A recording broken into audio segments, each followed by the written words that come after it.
अस्सलाम वालेकुम, मैं हूं तबसुम रियाज रांझा और आप देख रहे हैं एबीएन और सॉफ्ट डिजिटल। हमारे मुल्क के अंदर आम इंतखाबात होने जा रहे हैं जी 8 फरवरी को, और काफी ऐसे हल्के जिधर से बड़े बड़े तगड़े मुकाबले हमें देखने को मिलेंगे। तो इन्हीं तगड़े मुकाबलों में से आज हम जाएंगे जलालपुर भटिया में PP37 में, जहां से असदुल्ला अराई साहब तहरीक इंसाफ के उम्मीदवार हैं और उनके मुकाबले में मियां शाहिद हुसैन साहब हैं जो मुस्लिम लीग नून के उम्मीदवार हैं। तो हमारे साथ हमारे नुमाइंदे मौजूद है आसिम अली साहब। बहुत शुक्रिया आसिम साहब, आपने वक्त दिया। जलालपुर भटिया में असद अराई साहब तहरीक इंसाफ के उम्मीदवार हैं और मद्दे मुकाबले इनके मियां शाहिद हुसैन साहब मुस्लिम लीग नून के। तो बताइएगा कि बड़ा कांटेदार मुकाबला देखने को मिलेगा, तो किसकी पोजीशन ज्यादा स्ट्रांग लग रही है आपको?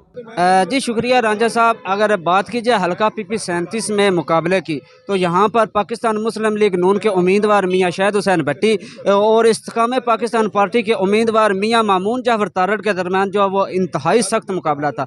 लेकिन जैसे ही पाकिस्तान तहरीक इंसाफ के हमायत याफ्ता उम्मीदवार चौधरी असदुल्ला अराई सामने आए तो खेल जो है वो मज़ीद दिलचस्प हो गया, क्योंकि पाकिस्तान इस्तेकाम पाकिस्तान पार्टी के यहाँ पर जो है वो शाज़ो नाज़र वोटर सपोर्टर है। हाँ, बज़ाते खुद मियां मामून जाफर तारड़ का वोट बैंक है, जबकि पाकिस्तान तहरीक इंसाफ और मुस्लिम लीग नून की पार्टियों के जो है वोटर सपोर्टर यहाँ पर बहुत तादाद में है। इसी वजह से अब जो तगड़ा मुकाबला है वो मियां शाहिद हुसैन भट्टी मुस्लिम लीग नून के उम्मीदवार, जबकि पाकिस्तान तहरीक इंसाफ के हमायत याफ्ता उम्मीदवार चौधरी असदुल्ला अराई के दरमियान जो है वो 8 फरवरी को तगड़ा एक मुकाबला देखने को मिलेगा। जी बताइएगा कि अगर ये जो इलेक्शन हो रहा है इसकी गहमा गहमी वहां पे शुरू होगी या अभी शुरू नहीं हुई? जी रांझा साहब, इलेक्शन कमीशन की जानब से इलेक्शन शेड्यूल जारी होने के साथ ही सर्द मौसम में जो है वो गर्मा गर्म सियासी मुहिम का आगाज़ हो चुका था। लेकिन रांझा साहब, यहाँ मैं आपको ये बताता चलूँ कि यहाँ पर एक दिलचस्प सूरत हाल देखने को मिली है। हल्का PP37 से अमान अल्लाह संधू कहते हैं कि पाकिस्तान तहरीक इंसाफ का असल उम्मीदवार मैं हूँ, जबकि साबिक MNA पाकिस्तान तहरीक इंसाफ चौधरी शौकत अली भट्टी की जानब से जो है वो चौधरी असदुल्ला अराई को जो है वो पाकिस्तान तहरीक इंसाफ का उम्मीदवार जो है वो सामने आया है, जिसकी वजह से वोटर सपोर्टर जो है वो इंतहाई परेशान है। जबकि मुस्लिम लीग नून की जानब से जो है वो धड़ाधड़ जो है वो दिन रात इलेक्शन कैंपेन जो है वो जारी कर दी गई है। अगर जलालपुर भटिया के बाकी इलाकों की बात की जाए, क्योंकि आपने तमाम इलाकों का सर्वे किया हो, तो वहां पे ज्यादा मकबूलियत किस पार्टी की? जी रांझा साहब, अगर ओवल हाल जो है वो देखा जाए तो ज़िला हाफिज़ाबाद जो है वो इस वक्त मुस्लिम लीग नून का गढ़ बन चुका है, क्योंकि इस दफ़ा जो है वो हवाई कुछ ऐसी चली हुई है कि हर आदमी के जहन में यही है कि इस दफ़ा जो है वो मुस्लिम लीग नून की हुकूमत आ रही है। तो हल्का PP37 की तमाम बड़ी बरादरियाँ जो हैं वो टूट कर धड़ाधड़ जो है वो मुस्लिम लीग नून में शमूलियत के जो है वो ऐलानात कर रही हैं। अगर इस हवाले से देखा जाए तो मुस्लिम लीग नून जो है वो हल्का PP37 से जो है वो क्लीन स्वीप करेगी। अच्छा, एक और बात के ऊपर रोशनी डालिएगा कि अक्सर हम लोग ये देखते हैं कि इलेक्शन करीब आते ही तरक्याती काम शुरू हो जाते हैं, रोडें बनना शुरू हो जाती हैं, गली मोहल्ले के अंदर सड़कें छोटी छोटी जो छोटे छोटे नाले होते हैं वो पक्के होना शुरू हो जाते हैं, ताकि अवाम उस लालच की वजह से वोट दे। तो ऐसी चीज आपको भी वहां पे नजर आ रही है कोई?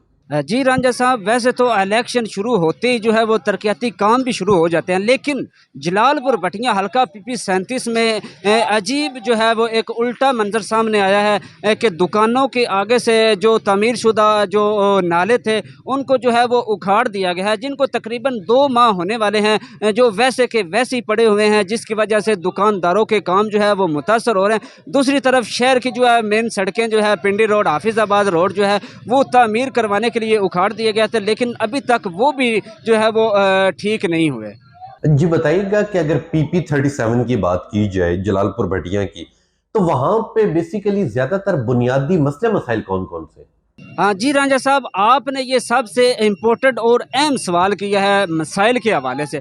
अगर मैं बात करूं जलालपुर भटिया के सरकारी हस्पताल की, तो 50,000 से ज़ायद आबादी वाला सरकारी हस्पताल, जिसमें जो है वो सहूलियात का फुकदान है, मेडिसन अक्सर नायाब रहती है, अल्ट्रासाउंड एक्सरे वगैरह जो है वो नहीं हो रहा है। अगर यहाँ हर मरीज़ को एक बात जो है वो सुनने को मिलती है कि इसको जो है वो DHQ हस्पताल हाफिज़ाबाद में ले जाएँ या इसको ट्रामा सेंटर में ले सीवरेज है। अगर बारिश हो तो बारिश का पानी जो है वो हस्पताल के अंदर दाखिल हो जाता है, जो कहीं के दिन जो है वो खड़ा रहता है, जिसकी वजह से मरीज़ जो है वो परेशान रहते हैं, मुश्किलात का सामना करना पड़ता है। अगर मैं बात करूँ निकासी आब की, तो शहर का सबसे दरीना मसला निकासी आब का है, जो ना होने की वजह से गलियों मोहल्लों और सड़कों पर पानी जो है वो रमा दमा रहता है। इसके अलावा बिजली के मसाइल है, गैस प्रेशर के मसाइल है। इसके अलावा रांझा साहब मैं आपको बता दूं कि शहर समेत तमाम देहातों की सड़कों के तमीरों के जो है वो भी मसाइल हैं। ये थे आसिम अली साहब जो जलालपुर भटिया से हमें PP37 की तमाम तर तफसीलात से आगाह कर रहे थे। बहुत शुक्रिया आपके वक्त देने के लिए।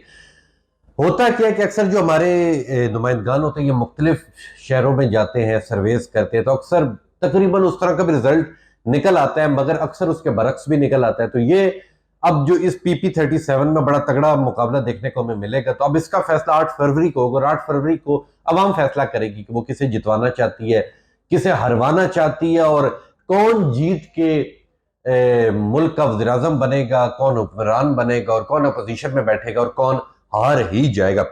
इस तमाम तर चीज़ों का फैसला अवाम अब 8 फरवरी को करेगी। तो इंशाल्लाह मिलेंगे आपसे अगले प्रोग्राम में एक नए शहर के साथ, एक नए नुमाइंदे के साथ। इंशाल्लाह मिलूंगा आपसे कल। तब तक के लिए अपने मेज़बान तबस्सुम रियाज रांझा को दीजिए इजाज़त। अल्लाह ने के बाद।